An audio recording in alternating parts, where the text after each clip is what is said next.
O dili kita hit kuan. Dili kita hit common construction kuan shapes. May kita BF. BF is width of the flange. So beri nga B permi iton niya equivalent iton niya width. Okay? So kay BF man width of the flange. Okay? Adi BW, that's the width of the web. So ini din nga portion, web ito niya di nga portion. Tapos anya di naman habaw-baw ngayon ha ilarom, itawag ito na iya di ini. Amin hiya flanges. Duduha man kadi flanges. Okay? Web and flange. Okay, so TF, T stands for thickness of the flange. X vart, that should have been Y. Y vard. Kasi the distance is along the y-axis. Y vard, that's the distance from the bottom. Take note ha, from the bottom to the neutral axis. Okay? And H naman, that is the height. Sometimes D it ging gagamit. Okay, kung still section nga ni, ini nga duduha, D nga hin H, parang they are interchangeable. Pero dito it kuan, di ba? Dito it concrete, parang dito tira magpareho. Ibaan effective depth, ibaan H. H is the total height, D is the effective depth. Okay, so amo iton hiya. Sometimes diri maghahatag in kuan, diri maghahatag in figure. So dapat maaram kahit mag-interpret. Oh, pananglitan may da kita BF, say for example. Pananglitan lang ha. Let's try to solve using your calculator technique. Let's use Y. Say for example, BF is 80 mm. Pananglitan lang. Tapos ang TF is 20 mm. BW is, say, this is also 20 mm. And H naman, say for example, this is 120 mm. So your Y vard, actually, this is Y vard. Your Y vard is 60 mm. Okay, so paano natin isosolve? Okay, dito calculator. Calculator tat gamita ha.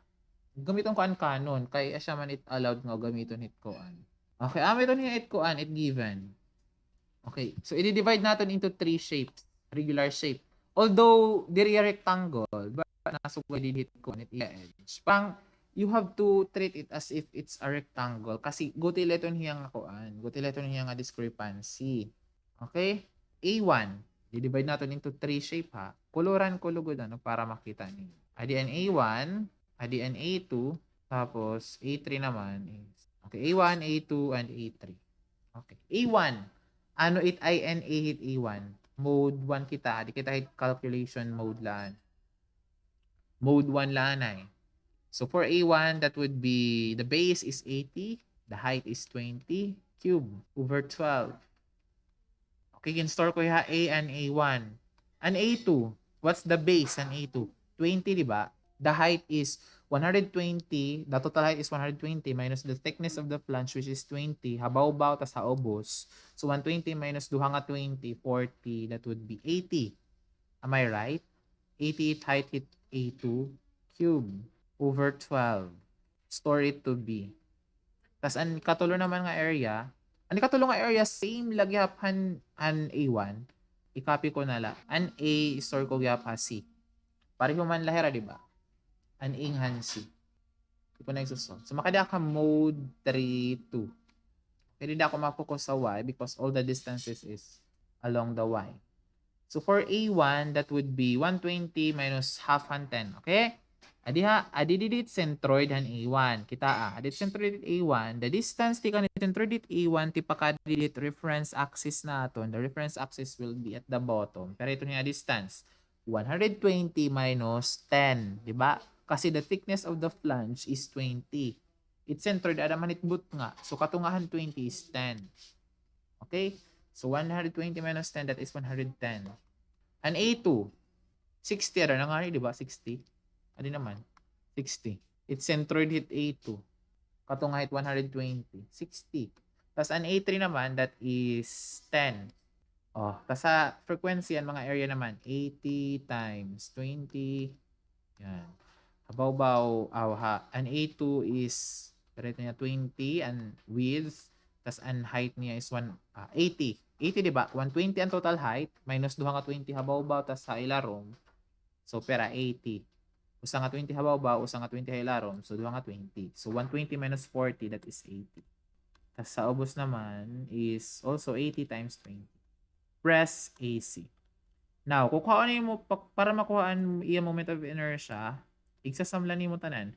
A plus B plus C plus, ang quantity naman, ups, data regression, variance, number 5, an N, okay, tapos ups again, tas variance, tapos an Y naman, an standard deviation, an Y, number 6, ano man, number 6. Square, don't forget to raise it to the power of 2. Then press equal. This is now your final answer. 89 million? 8,960,000. This is in raised to 4. This is your final answer. Any question? May pakiana? Nahabol? Yes, sir. Okay. So that's your answer. Kita ikaduha. Di ba kung anadi, kung magmano-mano ka masayon labi because you already know, marang pa na, may da ka na idea kung hain diin it yung neutral axis. Diba? Of course, I already hit 60 mm from the bottom. Pero kung sugad nga ni hini, isusolve mo pa. Diba? Isusolve mo pa it iyan neutral axis. Kasi, iyan neutral axis, di dahit kabubot nga niya. Kasi, the shape is, actually, you don't need to solve na for for the value of the location of the neutral axis because your calculator will do it for you na. Okay? So, let us try to solve using your Caltech again. Igaano natin ini? Let's say this is 100 mm. Tapos BF is 80 mm.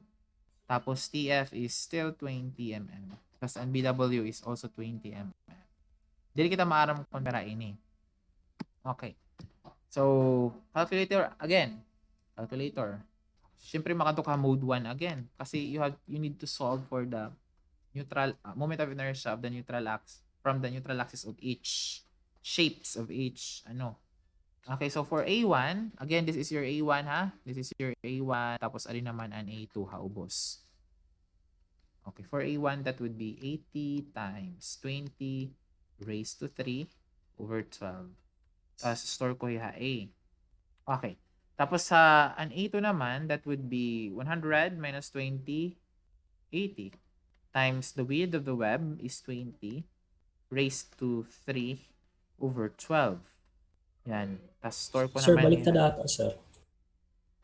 20, sir, and base. Yes. Tama. 20 and base. Tapos 80 and height over 12. Tapos store natin here to B. Yan. So, makikita ka mode 3 to again. A1 is 100 minus 20, that would be 100 minus 10 pala. 100 minus 10, that would be 90. 90, right? Tapos, an A2 naman, that would be 100 minus 20 is 80 divided by 2 is 40. Do you agree nga 40? May pakiana kung kay ano 48 yan hinga value. Kasi adi-delete centroid niya. This is your area laging ko consider. Okay? Lugarong ko niya. Yeah. Tapos it centroid is the centroid is somewhere here. Han area lahan A2 lang. Yung nga distance is half yan nga distance. Ang nga distance is 100 minus 20 which is 80. Half of 80 is 40. That's why 40 yan. 40 didi. Okay? Sa frequency you input the area that is 80 times 20 tapos ano sa naman is 80 times 20 gihap. Okay, press AC. So A plus A plus B plus N D number 6 squared. Siya na? Press equal. The answer is 2,906,666.66666. Damo nga 6. Did you get the same answer? Yes, sir. Okay. Now, how about kung pinakianaan valuehan x vard? Y vard, I mean. Y vard, diba? Alo y here. How about kung ipakianaan y vard? O, ato ka y vard. The value of y vard is ups variance. Why var? Number 5. 65 ang iya location ang neutral axis. Okay? Sa amin ito hit pagkukuha. Yan. Ano to, sir? Variance, word. Hinuad to? Ano daw ang pakiano? Hello Marlon, maari nga sa imukuan. Ano adto? Hello? Ano man? Why var 65? Mode. Ano? Ang Caltech ari ka apps. Tas sa variance lang how. Number 5, man variance. Okay. Thank you, sir. Okay. Sige. Uminagayap kita L shape. Okay? Now, sometimes, di rin L shape itawag. Angle. Angle itawag in haiya. Sometimes, paghahatag hit dimension it angle. Waray drawing, di ba? Plus waray mayakan nga amoy thickness, amoy length, amoy width. Paghahatag it angle, it given. So, an angle, wording lang, for example, an angle with the actually dire saring 30 by 40 by 5 mm angle. So how do you interpret this?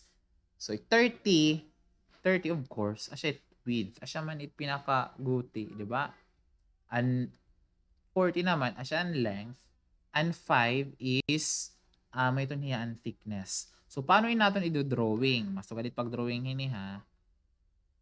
Sugad. Anyan amoy hiya ang 30.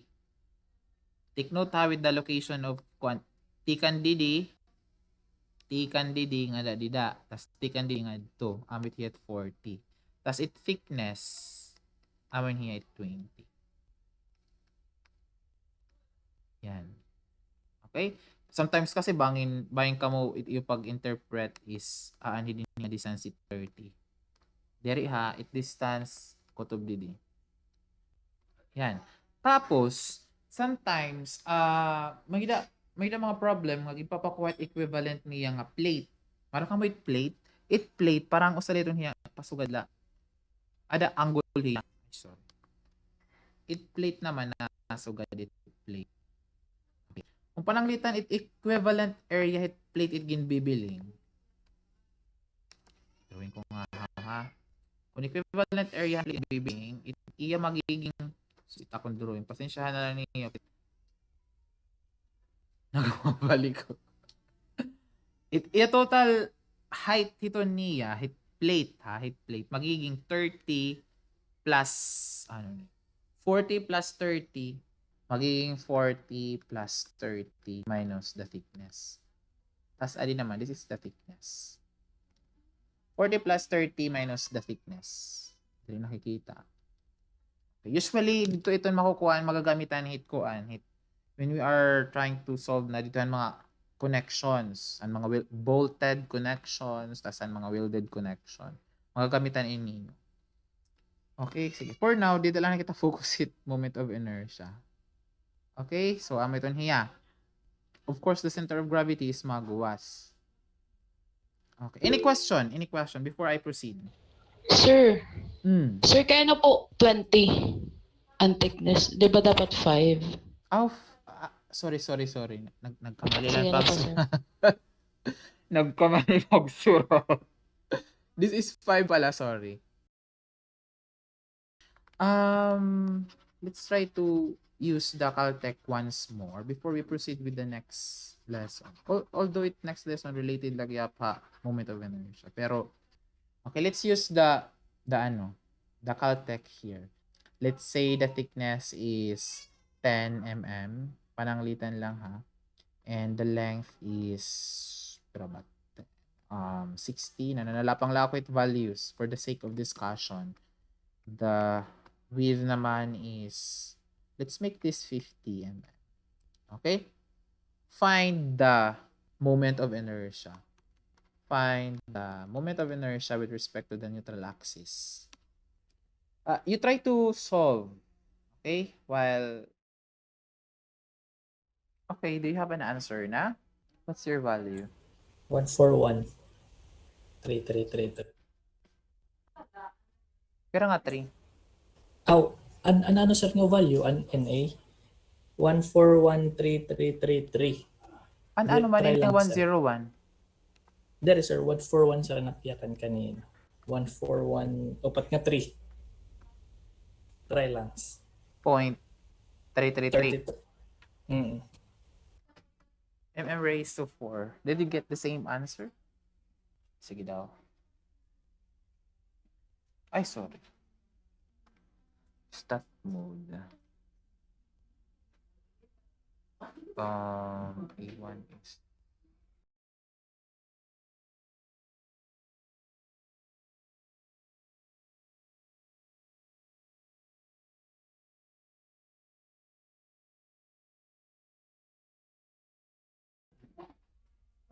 Ay, wait, sir.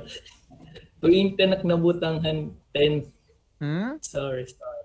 Tuwing tanak nabutang an height. An height? 10. Oh, there is sir. An thickness. Kala ko an thickness 20. 10 pala. Sorry. 20. Sige, Okay. sir. Pero ang unang steps.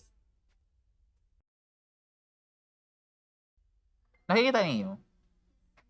Ako na, may dadawgi pa pa utro. Hinuad to nagpapa Miss Halazon. Ano ang dili naintindihan, Miss Halazon? Antanan, sir, kay medyo oray ko nakitaan kun ano kuan hito nga EY nga EX. An EY nga Ang importance ito nga duha, oo. ang importance ng EY and EX. EY and EX is actually the distance and outer face ng imukuan ngadtuan center of gravity or the centroid. It importance ito niya kasi later on pananglitan gingamit ini nga kuan kung gingamit ini nga shape ha column dapat maaram ka kun hain an imo force mag-aak didan imo column kasi diri nga didahan centroid mag-aak an imo force nagkaka-create hiyahin moment instead nga pananglitan an imo column is supposedly design han imo column is supposed to be carrying only compressive loads but because an imo net force is not passing through the centroid of your shape magkakamay adahiyan eccentricity, magkakamay adahiyan moment. So, if kung maaram ka as designer, maaram ka nga an imo net force is diri na agi didahan centroid, han imo centroid han shape. So maaram ka nga an imo pag-design dapat diri lad naka-design in terms of the compressive strength han imo kuan, han imo shape. Dapat naka-design gyap hiya han bending kasi nagkakamay adahin bending. Drawing ko ha. Pananglitan, this is your column. Okay? Tapos anhin din manit center din niya, ada direct both nga. This is side view ha, naka-side view ini. So kung ano mo force ada dida, syempre an stress nga ma-experience an imo column is only compressive stress, di ba? Compressive stress la. Pero kung ini nga force diri nagpa-pass through didan imo kuan, han imo centroid. Say pananglitan adidi an force. Paano ba nagkakamay adahin sugad dito nga force? Pananglitan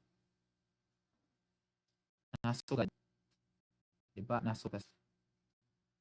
Nagsusupport ang imo column hinusa nga beam. So ato hit katapusan hit kuan outermost nga beam, outermost nga column hiya. So magkakamay adahin eccentricity. It net force is somewhere here. Diba? So there ina nagpa-pass through ang net force, didahan imo center of gravity, ang imo shape. Okay? Now, if that's the case, may da niya tinatawag na eccentricity. Ini nga E. Okay? May da niya eccentricity. So, ito nga eccentricity, since may eccentricity man, this is your P, nakaka-create hiyahin moment. Diba? An moment, nakaka-create hiyahin, which is equal to P times E. So, pananglitan, kung imo i-analyze ang mga fiber din hiton dida nga column. Ang fiber nga adi diha right, asyaan mas na stress kontrahan fiber nga diha left. Okay? So kumbaga may nagkakamayadahin uneven distribution han imo stress. If that's the case, dapat ang imo pag-design gina-account ito nga uneven distribution of the stress. So it importance kung kay ano ginlulocate naton its center of gravity amo iton. Because we need to know kung hain di init center of gravity para maaram kita kung paano naton i-design ang aton mga structural member. Ini nga EX ngayon EY, it gamit lito niya pag-locate kung hain its center of gravity and imo shape. Okay? Which is, the center of gravity is very helpful para maaram kita kung paano naton i-design ang aton structural member. Example la inihiya kung pananglitan structural column it aton gindi-design. Did I answer your question? Kung ano't importance it hininga EX ngayon. Actually, in other books, dito niya EX. Kung itawag niya Y vard ngayon X vard. Ayaw lang kita ka-confuse. EX kasi naging gamit. Okay, for the sake of discussion. Okay, sir. Thank you. Na-recall ko na po, sir, from our RCD GIHAP nga discussion before. Okay, nice. Thank you, sir. Okay. Any other question before we proceed? May nakita pa kay Ana? May dapat pa kay Ana? Okay, sige. Wala na pa kay Ana. Di kita yan nga problem. This is taken from the Mega Challenge Online National Quiz ang kansera ginapihan. I think, dili ako sure ha, feeling ko waray naka-answer hini nga problem. Hadto nga time. Or, ambot lang ko may naka-answer. Naramdaman waray naka-answer. Okay. So, kita at problem. A section daw shown is made up of two wide T section welded together by a 12 mm thick connector plate at equal intervals along its length. Okay? So, ginhatag niya ang properties. Diba? Waray naka-indicate kung ano itong mga property dahit drawing. Ginpakita lang niya kung ano kung ano sura hit pag-connect handuduha nga shapes. Ginhatag niya ang section and properties, may niya area. D is, ano ang D again? D is the total height, di ba? Total height of the T section. May kita width of the flange. Naghatag na nga niya IY. IY, ibig sabihin it IY, that's the moment of inertia with respect to the y-axis. Okay? Moment of inertia with respect to the y-axis. Tapos ang TW, the thickness of the web. TF, thickness of the web or BW, pareho lang ito na. TW or BW, pareho lang. TF, the thickness of the flange is 13 mm. Tapos given gihapan IX. Okay, so obviously given tanan, it gimpapabiling distance from the outer edge of the flange, distance from the outer edge of the flange to the centroid. Di ba? Again, ginhatag an outer edge distance. So, pananglitan, this is your T section. The centroid is somewhere here, di ba? And hindi yan neutral axis. The distance daw from the centroid to the outer edge of the T section is 58. Given, 58 mm. So, kung diri itong given, mo pwede isosolve. Pero kay given naman, swerte ka. If the two section act as a single built-up compression member, determine the radius of gyration. Radius of gyration, i-determine niya. The formula for the radius of gyration is denoted by R. That is equal to the square root of I over A. Isoblanin natin it A. A is given. So, mara na makita, ang usa nga section is 3,780. Duduhaman hiya. So, masaya lang pagbilinghan A. A is just equal to twice the given area, 3,790. Okay, 3,790. So, the area is, 7,580 mm squared. That's your total area. Umida ka na area. An imo na lang bibilingon an A. So paano naton ibibiling it A? Madaha? Adi it shape. Nakikita niyo it shape? May daw drawing. Di ko na i-drawing. May naman drawing. Kumbaga, adi man. May ti habaw ba? May ti hailarom. Connected hiya han plates. Okay? Connected hiya han mga plates. The distance between the two section is 12 mm. Adaman, nakita niyo 12 mm. Actually, ginya kang gap didi, adiman, 12 mm. Aniya connector. Okay. Pag determine naton it answer, diri naton iuupod ang connector. Diba? Drawing ko nala daw. Explain ko kung kaya diri iupod ang connector. Diba? Nasa ring anti. Tapos may dadawit mga connector din. Siyempre, may mga connector. Okay.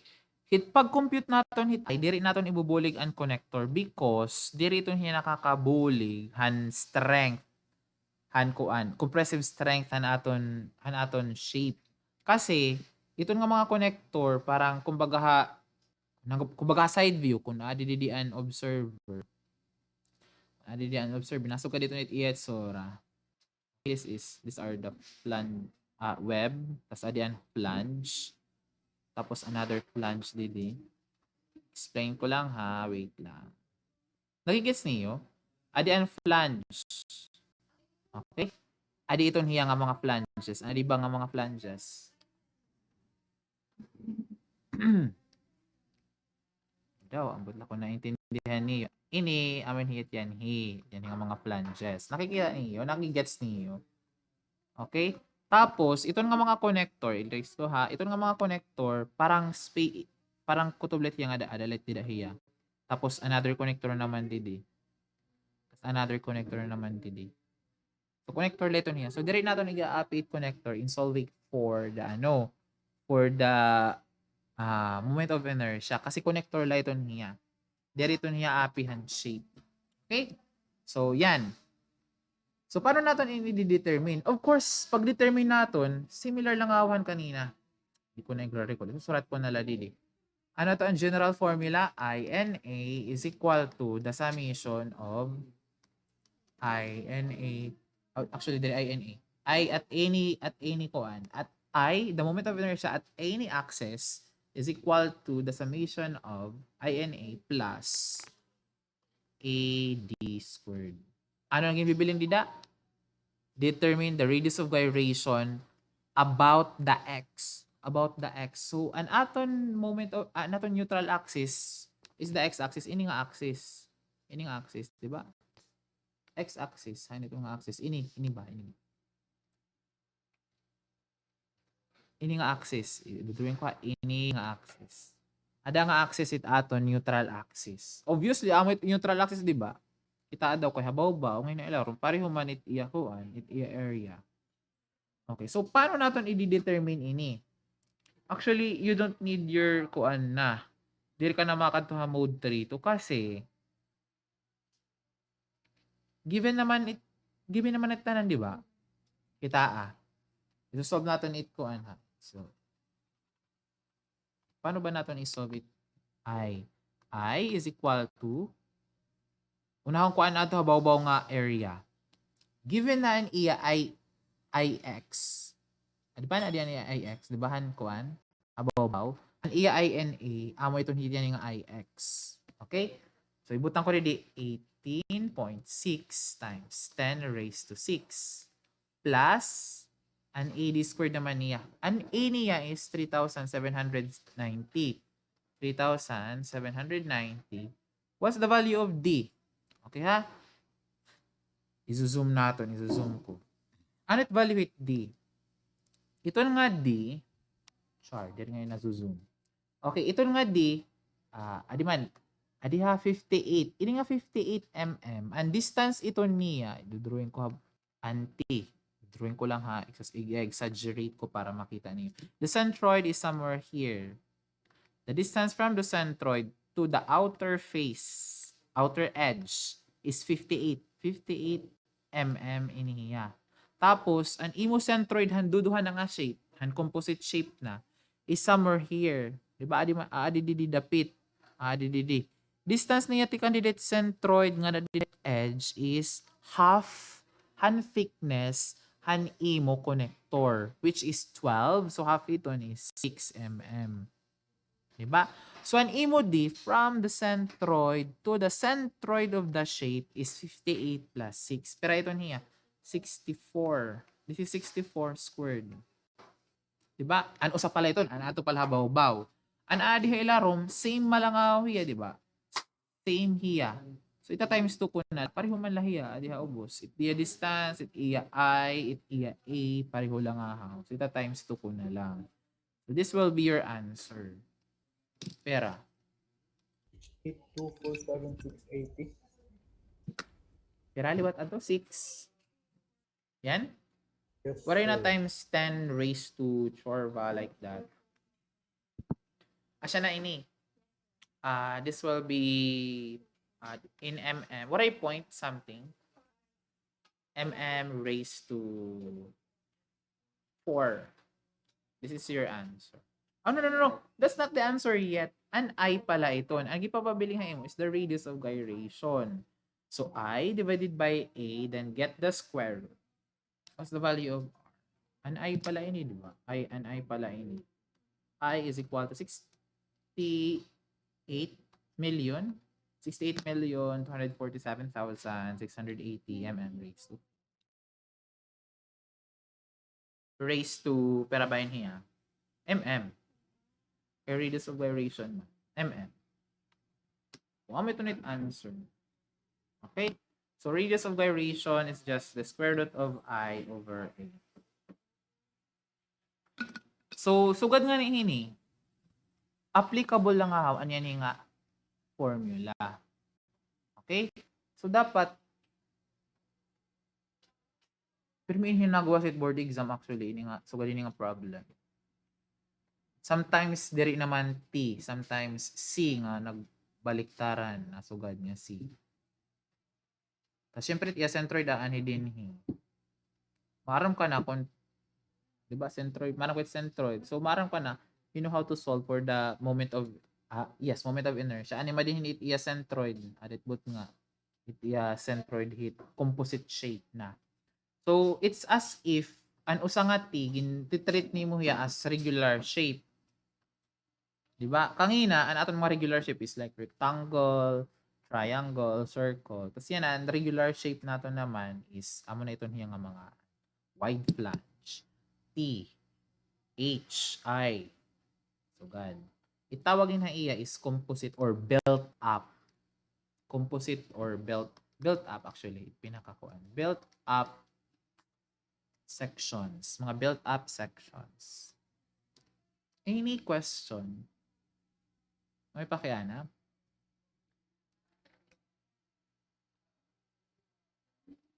Sir,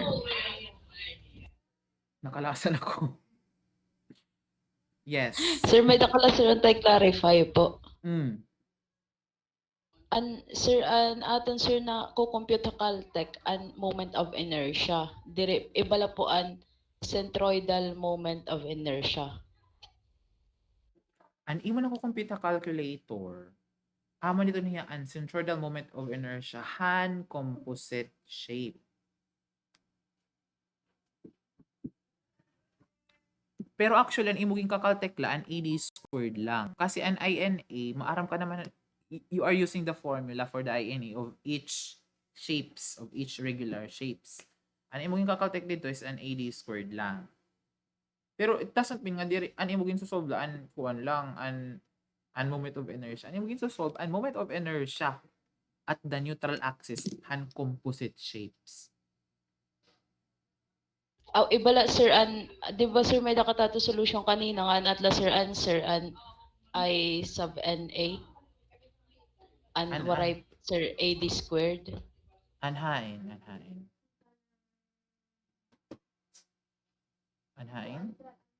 Sir, ato na sir. Ini?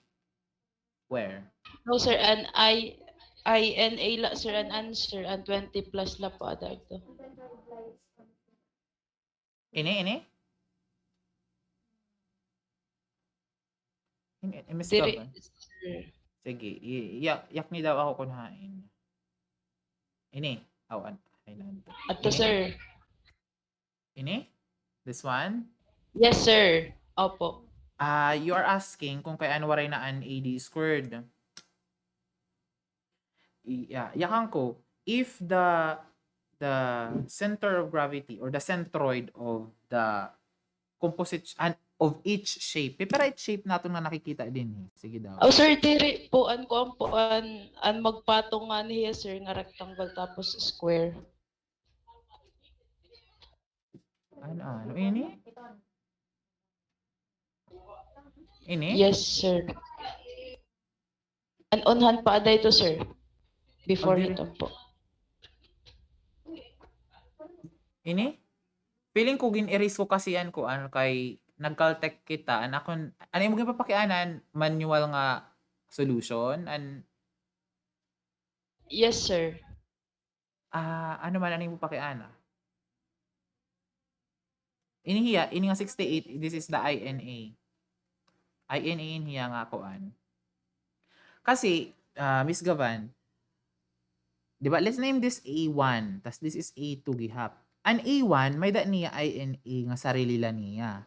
An A2 may da niya INA nga sarili la gihap niya. An composite naman, an composite ibig sabihin an ginting-ub na hera, may da gihap na hera INA. Amo yun hiyat yan, an 68.625.